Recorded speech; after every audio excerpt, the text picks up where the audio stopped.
आज आपण बनवणार आहे शेवयाची खीर. त्यासाठी बारीक आपण शेवया घेतलेल्या आहे. त्याच्यात तूप, गावरान तूप टाकलं.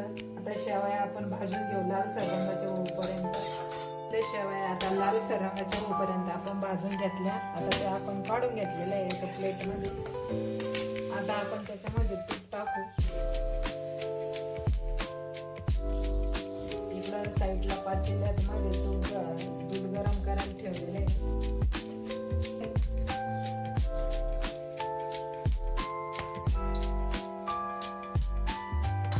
त्याच्यामध्ये बदाम व्यवस्थित भाजून घेऊ आणि त्यानंतर याच्यात लवंगा, दालचिनी हे पण व्यवस्थित भाजून घेऊ.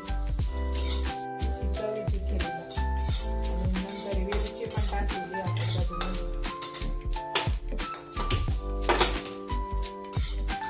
आता गरम केलेलं दूध टाकू याच्यामध्ये.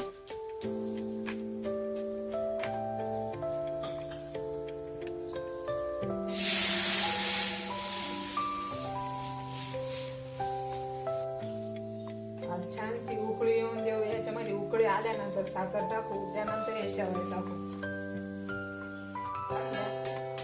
टाकून घेतलेलं आहे. आता याच्यामध्ये साखर घालू.